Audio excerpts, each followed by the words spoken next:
घर का जोगी जोगड़ा, बाहर का जोगी सीध। ये कहावत तो आप लोगों ने सुनी होगी। तो it's all about chronology. Chronology की बात मैं कर लेता हूं। देखिए, मुख्यमंत्री हेमंत सोरेन से गौतम अडानी ने मुलाकात की। जी हाँ, वही अडानी जिसको लेकर के लगातार राजनीति चलती रहती है। राहुल गांधी से लेकर के हेमंत सोरेन तक तमाम मंचों से अडानी अंबानी को कोस चुके हैं कि भाई अडानी अंबानी को मोदी जी बेच देना चाहते हैं देश, और बेच भी रहे हैं। तो फिर ऐसी क्या जरूरत पड़ गई कि उस अडानी को हेमंत सोरेन से मिलने मुख्यमंत्री आवास आना पड़ा? क्योंकि अडानी तो वो शख्स है जो अगर चाहे तो देश का हर एक राजनेता उसके दरवाजे पर खड़ा होगा। तो ऐसी क्या मजबूरी थी कि गौतम अडानी को हेमंत सोरेन के दरवाजे पर आकर के 5 मिनट इंतजार करके और उसके बाद फिर हेमंत सोरेन से मुलाकात करनी पड़ी? पैसा गुरु पैसा, पैसे की ताकत खत्म हो जाती है जहां इंसान की ताकत शुरू होती है। असल में हो क्या रहा है मैं आपको बताता हूं। आपको मैं लेकर के चलता हूं पहले झारखंड विधानसभा। झारखंड विधानसभा का सत्र चल रहा था। उसी दौरान एसपीटी एक्ट की समीक्षा के लिए एक समिति बनी है। इस समिति का काम है कि ये समिति जो है ये एसपीटी एक्ट की समीक्षा करेगी और एसपीटी एक्ट में क्या दिक्कतें आ रही हैं इसको लेकर के मंथन करेगी। चलिए, प्रदीप यादव ने विधानसभा सत्र में एक सवाल उठाया था गोड्डा में अडानी का जो पावर प्लांट है वहां के जमीन अधिग्रहण से जुड़ा हुआ। सारी चीजों को एक फ्रेम में देखिएगा। मैं पहले तो बाबूलाल जी को, आदरणीय नेता प्रतिपक्ष को धन्यवाद देता हूं। तो हमें लगा कि उनका कुर्ता बदल गया तो कहीं टोन बदल गया क्या। आप बुरा न माने, हल्के शब्दों में हमने कहा है, क्योंकि आपके जो मैं प्रेस कॉन्फ्रेंस जो आपने किया था उसको लेकर आया, कहीं टोन बदलता तो मैं आपको अभी उपस्थापित करता आपके सामने। लेकिन मैं धन्यवाद देता हूं कि आपने टोन नहीं बदला। आपने कहा कि नहीं मेरी सरकार ने गलत किया था। मैं आपको धन्यवाद देता हूं। मैं उन्हीं विषयों को लेकर आया हूं अध्यक्ष महोदय। और मेरा सीधा सीधा प्रश्न है कम समय में कि भाई भू अर्जन जो हुआ अध्यक्ष महोदय, पहले जो तत्कालीन वहां डीसी थे 2014 में पत्रांक 264/6/2014 को उसके दाम तय हुए औसतन 25 से 26 लाख पर एकड़, यानी मुआवजा मिलता है 1 करोड़। अध्यक्ष महोदय, आनन फानन में उसकी बदली हुई। सरकार में बताएगा इन चीजों को। फिर एक ऐसे उपायुक्त को भेजा गया जिनकी जिक्र कर रहे थे, उन्होंने एकाएक 25-26 लाख से घटा करके 3.25 लाख रुपया पर एकड़ कर दिया। और वो 10/11/2015 को दाम बढ़ता है वो घटा दिया। अध्यक्ष महोदय, इसी विधानसभा में, पुराने विधानसभा में विरोध हुआ, सारी पार्टियों ने विरोध किया। फिर सरकार को एक उच्च स्तरीय कमेटी बनानी पड़ी अध्यक्ष महोदय। और अध्यक्ष महोदय, तत्काल सरकार ने सारी अधिसूचनाएं मेरे पास, तुरंत उस मूल्य को स्थगित किया अध्यक्ष महोदय। स्थगित करने के बाद फिर जो उच्च स्तरीय समिति बनी अध्यक्ष महोदय, उस उच्च स्तरीय समिति के बाद उसके मूल्य निर्धारित हुए 9.5 लाख से 12.5 लाख पर एकड़। मैं सरकार से पहला प्रश्न इससे कहना चाहता हूं, क्या यह सरकार की मंशा अडानी को लाभ पहुंचाने का न था? क्या पूर्ववर्ती सरकार ने रैयतों के हितों की अनदेखी करके उन्हें घाटा देने का प्रयास नहीं किया? पहला प्रश्न ये है। दूसरा कि भाई लैंड एक्विजिशन एसपीटी एक्ट जिसकी चर्चा भी कर रहे थे, एसपीटी एक्ट लैंड एक्विजिशन कर सकते हैं आप, लेकिन उसमें स्पष्ट है एसपीटी एक्ट के, अगर धारा 53 को आप पढ़ें, किस शर्त पर कर सकते हैं कि सफिशिएंट पर्पस होना चाहिए। क्या है sufficient purpose? Having relation to the good of the holding village और स्टेट, यानी पब्लिक पर्पस के लिए होना चाहिए। यह योजना पब्लिक पर्पस के लिए था नहीं। यह अडानी केवल अपने जेब भरने के लिए, पूरी बिजली विदेश भेजने के लिए, यहां एसपीटी एक्ट का खुल्लम खुल्ला उल्लंघन हुआ। क्या सरकार इसे मानती है कि नहीं? दूसरा अध्यक्ष महोदय, मेरा प्रश्न यह है कि भाई यह जो सरकार ने खुद उत्तर में दिया है कि हमने श्मशान घाट उसे दे दिया, नहर दे दिया, गोचर दे दिया, तो एसपीटी एक्ट की धारा 38 कहती है कि भाई आप ऐसे चीजों को नहीं दे सकते। गोचर दे भी सकते हैं तो 5% उस मौजा का दे सकते हैं। क्या सरकार इसे एसपीटी एक्ट का उल्लंघन मानती है कि नहीं, एक विषय है। और जो मेरा अब एनर्जी पॉलिसी में भी जो डिफरेंस हुआ, 2012 एनर्जी पॉलिसी था अध्यक्ष महोदय, जिसमें था कि कोई भी अगर इंस्टॉल होगा पावर प्लांट तो 25% बिजली फर्स्ट प्रायोरिटी से स्टेट को देना होगा। क्या सरकार के संज्ञान में ये बातें है कि नहीं? और उसमें यह भी था कि 12% बिजली अध्यक्ष महोदय सस्ते दर पर, कांस्टेंट वैल्यू पर, 13% महंगे दर पर देना होगा। और वर्तमान तत्कालीन सरकार ने अध्यक्ष महोदय इस कंपनी को लाभ देने के लिए 6/10/2016 को क्या कानून में बदलाव किया कि नहीं कि भाई सस्ते दर पर तभी देगा जब कोल लिंकेज इस राज्य से मिलेगा। उसके नोटिफिकेशन भी मेरे पास है जो सरकार ने बदलाव किया। मेरा प्रश्न यहां से यह उठता है कि भाई सरकार ने इतने नियम में बदलाव किए हैं कि नहीं, सरकार ये जानती है कि नहीं? और अभी उन्होंने कहा था कि भाई वह जो बिजली हम देंगे, राज्य का जो स्टेट इलेक्ट्रिसिटी रेगुलेटरी कमीशन जो तय करेगा वो देंगे, ये एमओयू में था।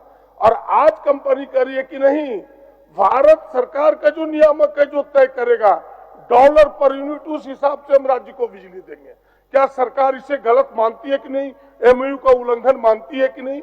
और राज्य हित में पर्यावरणीय क्लियरेंस के समय यह तय हुआ था अध्यक्ष महोदय कि कोयला हम ऑस्ट्रेलिया से लेंगे, आज वो कंपनी बंगाल से कोयला ले रही है। पर्यावरण क्लियरेंस की जो शर्तें उसका उल्लंघन है कि नहीं? और स्पेशल इकोनॉमिक जोन जिससे इस राज्य को इन 25 वर्षों में 8,000 का घाटा अनुमानित है अध्यक्ष महोदय। देश को लगभग जो अनुमान किए गए हैं, देश को जो छूट मिलेगा सेज घोषित होने के कारण, सीमा शुल्क का छूट, कर छूट, जीएसटी के छूट, ये तमाम चीजों के जो छूट मिलेंगे, फिर इन्वायरमेंटल डैमेज 6 रुपया पर यूनिट, जो 6 पैसा पर यूनिट इन्हें देना था अध्यक्ष महोदय, क्या सरकार इसे मानती है कि नहीं? भारत सरकार को भी लगभग 75,000 करोड़ का उससे घाटा होगा अध्यक्ष महोदय।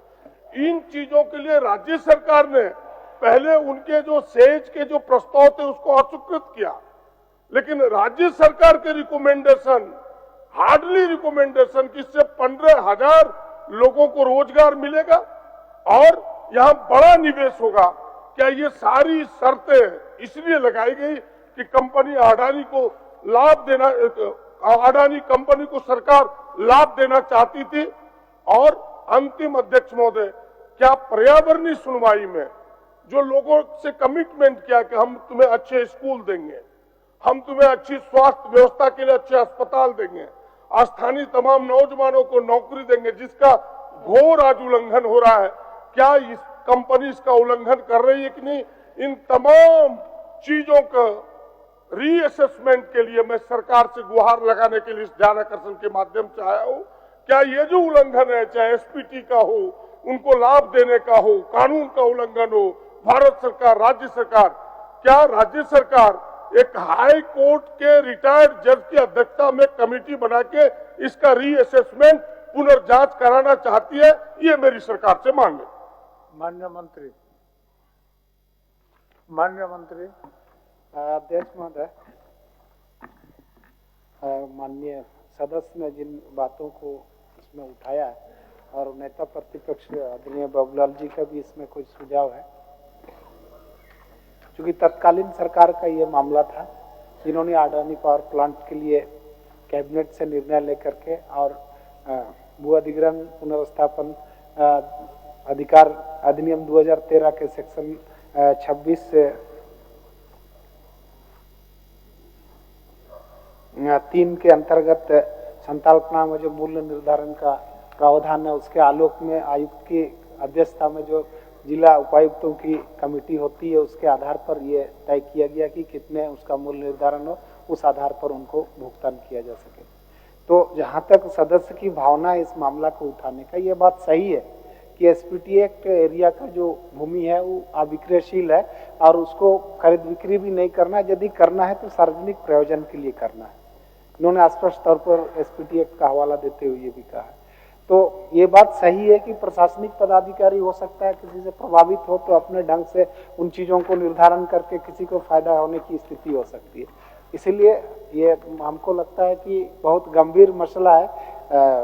इस पर आने वाला दिन में इस तरह की कोई स्थितियां ना बने, सरकार को परेशानी नहीं हो, ये हम पहले स्पष्ट करना चाहते हैं। और ये सरकार कल्याणकारी है और कोई भी ऐसा काम जो गलत करेगा तो उसके खिलाफ में कार्रवाई करेगी। और इसको सजेशन मानते हुए जहाँ तक कमेटी की बात है, हम को लगता है कि विभागीय स्तर पर या राज्य के मुख्य सचिव के स्तर पर एक कमेटी इस पर हो, ताकि इन चीज़ों को जो एसपीटी एक्ट का उल्लंघन हुआ है या ऊर्जा का जो 2012 का नियमावली है उसका उल्लंघन हुआ है और जो विचलन किया गया है नहर और बांध और इस सब चीज़ों को, तो ये सारे पर समितिक रूप से एक राज्य का कमेटी इस पर आकलन कर ले। उसके बाद माननीय प्रतिपक्ष के जो बाबूलाल जी का सजेशन है उसको सरकार को अंगीकृत करना चाहिए, ताकि आने वाला दिन में इस तरह की स्थितियां नहीं। अध्यक्ष महोदय, मैं धन्यवाद देता हूं माननीय मंत्री जी को। बड़ी सकारात्मक सोच के साथ आपने उत्तर को रखा है और कहा है कि तुम ठीक है रिटायर्ड जज की अध्यक्षता में ना हो, मुख्य सचिव की अध्यक्षता में ही एक समिति बने और इसकी पुनर्समीक्षा करे और समीक्षोपरांत जिन लोगों ने इस प्रकार की गलत कदम उठाए हैं उन पर कार्रवाई हो और जो शर्तें हैं उन शर्तों का कंपनी अनुपालन करे, वरना इन शर्तों के उल्लंघन में जो कठोर कार्रवाई कंपनी पर हो सकती है, पदाधिकारियों पर हो सकती है, केवल इतना आश्वस्त करे कि भाई जो आप सहमत है कि नहीं, मुख्य सचिव की अध्यक्षता में कमेटी बना के इसकी पुनर्समीक्षा करेंगे, तो उस समीक्षा के उपरांत कार्रवाई करेगी, तो हमें कोई ऐतराज नहीं। माननीय मंत्री जी, निश्चित तौर पर अध्यक्ष महोदय कमेटी समीक्षा कर ले, उसके बाद जो सामने आएंगे उस पर कार्रवाई होगी यदि गलतियां होंगी। प्रदीप यादव ने कहा था कि एसपीटी एक्ट की जो समीक्षा हो रही है, तो आप देखिए कि जो अडानी का जो पावर प्लांट है उस प्लांट में जो जमीन ली गई है, अधिग्रहण हुआ है, बहुत कम मुआवजे के साथ उस वहां पर जमीनों का अधिग्रहण हुआ है, जबकि गोड्डा में ज्यादातर जमीनें एसपीटी एक्ट के तहत है। तो ये एसपीटी एक्ट के तहत जो जमीनें वहां पर अधिग्रहण हुई हैं, क्या वो जमीनें एसपीटी एक्ट के तहत थी? अगर थी तो किस अधिकार से अधिग्रहित की गई हैं? इसको लेकर के एक जांच समिति उन्होंने जो है विधानसभा समिति बनाने की मांग भी की थी। अब इधर वो मांग हुई और उधर अडानी के पसीने छूटने लगे कि भाई अगर विधानसभा की समिति बनती है तो ऐसी स्थिति में जमीनों का मामला तो इधर फंस जाएगा। इतना बड़ा पावर प्लांट, इतना बड़ा इन्वेस्टमेंट, और कहीं ना कहीं अडानी की नजर झारखंड का कोयला और झारखंड के लौह अयस्क पर तो है ही। देखिए, चंपाई सोरेन को बीजेपी में शामिल करवाना बीजेपी का सबसे बड़ा मास्टर स्ट्रोक क्यों था? क्योंकि बीजेपी का इंटरेस्ट कभी भी झारखंड की सत्ता में नहीं था। बीजेपी का इंटरेस्ट कोल्हान के लाल सोने में था और उस लाल सोने में इंटरेस्ट अडानी का था। इसीलिए आपने देखा होगा कि प्रधानमंत्री नरेंद्र मोदी खराब मौसम के बावजूद कार से जमशेदपुर गए थे रैली को संबोधित करने, तमाम सुरक्षा के प्रोटोकॉल्स को ध्वस्त करते हुए। आखिर क्या मजबूरी थी पीएम मोदी की? कारण आप समझ लीजिए, चाईबासा का लाल सोना यानी लौह अयस्क। और अब उसी पर जबरदस्त स्ट्रोक हुआ है मुख्यमंत्री हेमंत सोरेन का। मुख्यमंत्री हेमंत सोरेन ने गोड्डा में जो अडानी का पावर प्लांट है उसके जमीन अधिग्रहण के मामले को लेकर के विधानसभा समिति के एक गठन की बात जो है, सुगबुगाहट इसकी तेज हुई थी, जिसके बाद अडानी को दौड़ते दौड़ते मुख्यमंत्री हेमंत सोरेन के पास पहुंचना पड़ा कि देखिए हेमंत जी, इस मामले को खत्म करिए, हम झारखंड में इन्वेस्टमेंट के लिए तैयार हैं, आपको कहां इन्वेस्टमेंट करवाना है आप बता दीजिए। इसके मायने बस इतने से। अब आते हैं दूसरे मास्टर स्ट्रोक पे। हेमंत सोरेन ने एक और मास्टर स्ट्रोक खेला है। यह मास्टर स्ट्रोक है डॉक्टर श्यामा प्रसाद मुखर्जी यूनिवर्सिटी जो है, इसका नाम बदल करके अब इसका नाम वीर बुधु भगत यूनिवर्सिटी होगा। इसकी मांग तो बहुत समय से चल रही थी, हेमंत सोरेन ने यह मांग पूरी कर दी है। ठीक उस वक्त में जब सीरम टोली सरना स्थल को लेकर के विवाद जो है वो उफान पर है, हेमंत सोरेन इस विवाद में फंसे हुए हैं और ऐसी स्थिति में यह नाम बदल करके हेमंत सोरेन ने अपना मास्टर स्ट्रोक खेल दिया है। क्या हेमंत सोरेन के इस दांव से जो आदिवासी समुदाय वो खुश होगा? सीरम टोली और पेशा को लेकर के फंसी सरकार बुधु भगत के नाम के सहारे वैतरणी पार करेगी। तो पहला हिस्सा इसका आपने देख लिया, हमने आपको दिखा दिया कि हेमंत सोरेन से गौतम अडानी मिले, लेकिन इसके पीछे की कहानी का एक हिस्सा हमने आपको दिखा दिया कि विधानसभा में जो विधायक दल के कांग्रेस के नेता हैं प्रदीप यादव, उन्होंने कुछ कहा था अब उसके मायनों को हम समझते हैं। देखिए देवेंद्र जी भी हमारे साथ है। देवेंद्र जी, भाई प्रदीप यादव ने विधानसभा में 3 पॉइंट्स उठाया। पहला पॉइंट कि भाई औने पौने दाम में जमीन खरीदी गई, एसपीटी एक्ट की समीक्षा भी हो रही है। दूसरा पॉइंट कि भाई 12% बिजली जो है वो झारखंड को देनी थी। ठीक है। और तीसरा पॉइंट कि जो कोयला इस्तेमाल होगा वो झारखंड का नहीं होगा, ऑस्ट्रेलिया का होगा, कोयला होगा। तीनों पॉइंट को लेकर के इन्होंने कहा कि भाई अब इसकी जांच होनी चाहिए। भाई एक बहुत बड़ा सेटबैक। और गजब बात यह है कि प्रदीप यादव और बाबूलाल मरांडी के सुर मिल रहे हैं। इसके मायने क्या समझे देवेंद्र जी? तो पहली बात तो बाबूलाल मरांडी और प्रदीप यादव दोनों एक ही दल से निकल कर आए हैं, पुराने मित्र। एक कांग्रेस में गए और एक भाजपा में गए। दूसरी बात है कि हमें यह देखना होगा कि अडानी का प्रोजेक्ट जब झारखंड में लगा था तो राज किनका था? रघुवर दास का राज था। रघुवर दास ने इसे अपनी एक बड़ी उपलब्धि माना था। और उसके बाद किस तरह से एसपीटी एक्ट का उल्लंघन हुआ, जमीन दिया गया, वह अपने आप में प्रदीप यादव बता भी रहे हैं। और सच यह भी है कि सीएनटी एक्ट से ज्यादा कड़ा कानून है एसपीटी एक्ट, जहां अपने परिवार को भी आप जमीन नहीं दे सकते। दावा किया जाता है, प्रदीप यादव ने दावा किया विधानसभा में कि बहुत ही औने पौने दाम पर जमीन दी। हाँ, मतलब उन्होंने बताया कि 26 लाख रुपए का रेट था। हाँ। लेकिन फिर एक ऐसे डीसी लाए गए जिन्होंने 3.5 लाख रुपए प्रति एकड़ के हिसाब से जमीन बिकवा दी। तो ये तो जमीन का औने पौने रेट है। पर मजेदार बात है कि प्रदीप यादव के इस बयान में साथ किन्होंने दिया? बाबूलाल मरांडी एकदम संबित स्वर के साथ नजर आए। लेकिन बड़ी बात है कि जैसा कि आपने कहा कि एक प्रोजेक्ट आया था अडानी रघुवर दास जी के जमाने में, और रघुवर दास जी और बाबूलाल की जो सियासी प्रतिद्वंदता है वह जग जाहिर है। ठीक है। तो क्या इसके कुछ सियासी मायने भी हैं? और बड़ा सवाल यह भी है कि जैसे ही विधानसभा में समिति का गठन हुआ, शायद लास्ट चरण में हुआ, और विधानसभा सत्र की समाप्ति होती है और एक दिन के बाद अडानी की यात्रा होती है, क्या इसके भी कुछ मायने हैं? क्यों संकेत है? क्या अडानी इस बात का इंतजार कर रहे थे कि विधानसभा का सत्र समाप्त हो? और क्या ये सारे सवाल हैं, जवाब मेरे पास कुछ भी नहीं है। सवाल यह भी है कि हालिया दिनों में हेमंत सरकार ने झारखंड के 8 जिलों में 13,000 एकड़ जमीन को चिन्हित किया है, जो विभिन्न औद्योगिक घराने को दिया जाना है।